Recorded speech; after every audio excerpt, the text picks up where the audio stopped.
कौन बचाएगा रॉकी की जान? क्या रमिका सेन करेंगी रॉकी भाई का प्लान फेल? आखिर कौन देगा रॉकी भाई को धोखा?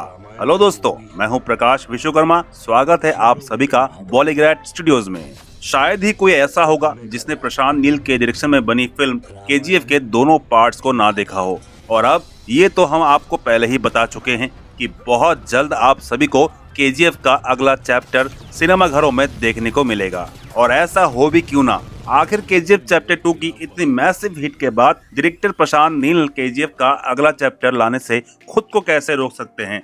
और उन्होंने अगर ऐसा सोचा भी तो केजीएफ सीरीज की फैन फॉलोइंग उन्हें ऐसा करने नहीं देगी। तो केजीएफ चैप्टर 2 में काफी सारे सवाल थे जिनके जवाब हमें केजीएफ के आने वाले पार्ट चैप्टर 3 में मिलेंगे।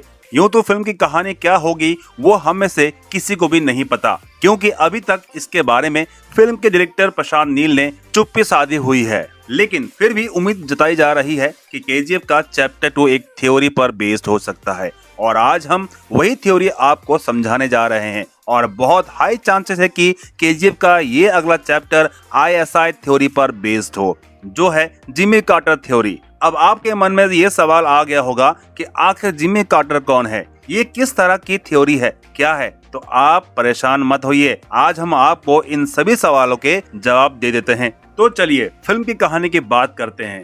केजीएफ चैप्टर 3 की शुरुआत चैप्टर 2 के एंड से ही होने वाली है। आपने देखा था कि फिल्म के एंड में रॉकी भाई समंदर में डूब जाते हैं। यहीं से नए चैप्टर की शुरुआत होगी। रॉकी भाई को बचाने के लिए अमेरिका की सबमरीन्स नीचे समंदर में उनका इंतजार कर रही होती है, जिसका मतलब है कि रॉकी भाई की ये मौत एक प्लान्ड एक्शन था। जैसे ही रॉकी भाई डूबते हैं, अमेरिका से आई सबमरीन उन्हें बचा लेती है। ये सबमरीन और किसी की नहीं बल्कि अमेरिका के बड़े बिजनेसमैन जिमी कार्टर की होती है।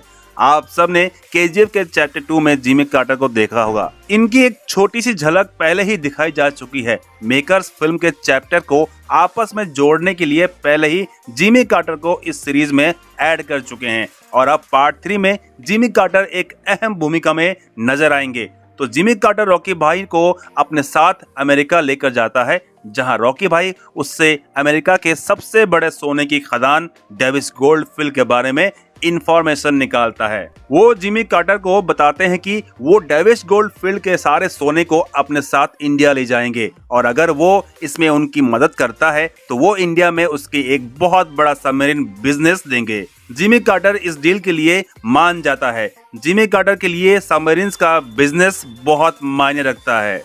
वो आज जो कुछ भी था वो सिर्फ और सिर्फ सबमरीन्स के बिजनेस की वजह से ही था।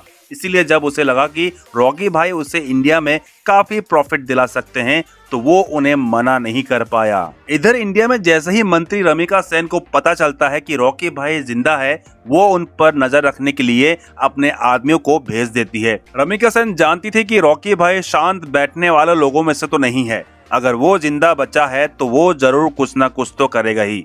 रमिका सेन के आदमी उसे बताते हैं कि रॉकी भाई अमेरिका के सोने को अपने नाम कराने का प्लान बना रहा है। रमिका सेन सोचती है कि अगर अमेरिका का सोना इंडिया आ रहा है तो वो सिर्फ और सिर्फ उनका होगा, जिसके लिए वो रॉकी भाई के खिलाफ एक प्लान बनाती है।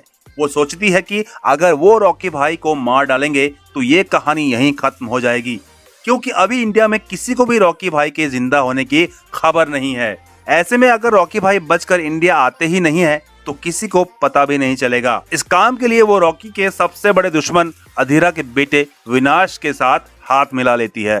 विनाश भी रॉकी से उतनी ही नफरत करता है जितना कि अधीरा। साथ ही वो अपने बाप की मौत का बदला लेने को भी तड़प रहा था। जैसे ही रमिका सेन उसे कॉल करके बुलाती है, वो बिना किसी देरी के वहां पहुंच जाता है और रॉकी भाई को मारने के लिए निकल जाता है। रॉकी सबमरीन्स में लदे सोने के साथ रास्ते में ही था कि तभी विनाश हजारों की संख्या में अपने गुंडों के साथ रॉकी भाई पर अटैक करता है। पहले तो रॉकी उन गुंडों को देखकर शॉक होता है कि आखिर ये लोग कौन है, लेकिन फिर उसकी नजर विनाश पर जाती है तो वो समझ जाता है कि इन्हीं लोगों को इंडिया से किसी ने भेजा है। सबमरीन रॉकी के साथ जिमी कार्टर भी मौजूद था। जिमी कार्टर की रक्षा के लिए रॉकी उसे सेफ प्लेस पर बिठा देते हैं और उसके बाद रॉकी आसानी से सबको मार डालता है। इस लड़ाई में अधीरा के बेटे विनाश की भी मौत हो जाती है। इस अटैक को देखने के बाद रॉकी भाई अपना प्लान थोड़ा सा चेंज करते हैं और इंडिया पहुंचने वाली सबमरीन्स का रास्ता थोड़ा चेंज करते हैं। वो किसी भी तरह इन सोने को आसानी से इंडिया पहुंचाना चाहता था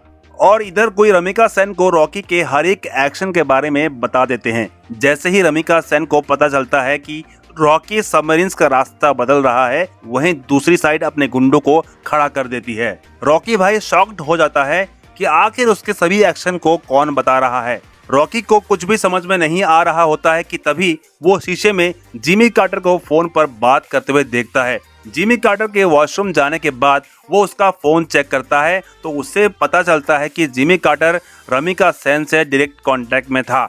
उसके वापस आते ही रॉकी उसे मारता है और उसे पूछता है कि आखिर वो उसे धोखा क्यों दे रहा था। तब जिमी कार्टर बताता है कि रमिका सेन ने उसे प्रॉमिस किया था कि अगर वो रॉकी की इंफॉर्मेशन लीक करता है तो इंडिया के सारे गवर्नमेंट इंपोर्ट एक्सपोर्ट की डील्स उसे ही दी जाएगी, जिससे कि उसे काफी प्रॉफिट होगा। रॉकी ये बात सुनते ही उसे मार डालता है और वो सामने देखता है कि हजारों की संख्या में लोग उसे मारने के लिए खड़े हैं।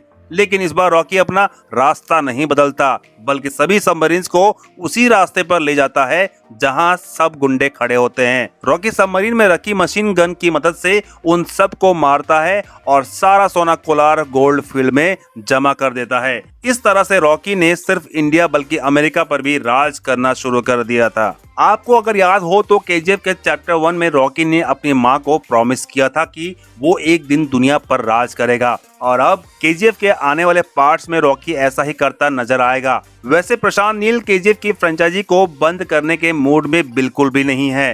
वो हर पार्ट में उसके आने वाले चैप्टर का जिक्र छोड़ देते हैं और इस बार भी कुछ ऐसा ही होगा। जी हाँ दोस्तों, चैप्टर 3 में आपको बहुत सारे ऐसे हिंट्स देखने को मिलेंगे जिससे कि आपको ये पता चले कि चैप्टर 3 के बाद चैप्टर 4 भी लाइन में लगा हुआ। हालांकि अभी तक फिल्म की कहानी को लेकर डायरेक्टर ने कोई भी ऑफिशियल अनाउंसमेंट नहीं की है। फिलहाल हमारी आज की ये वीडियो यहीं खत्म होती है। हमें ये जरूर बताएं कि आपको आज का ये कहानी कैसी लगी। साथ ही हमारे पास आपके लिए एक इम्पोर्टेंट न्यूज़ है।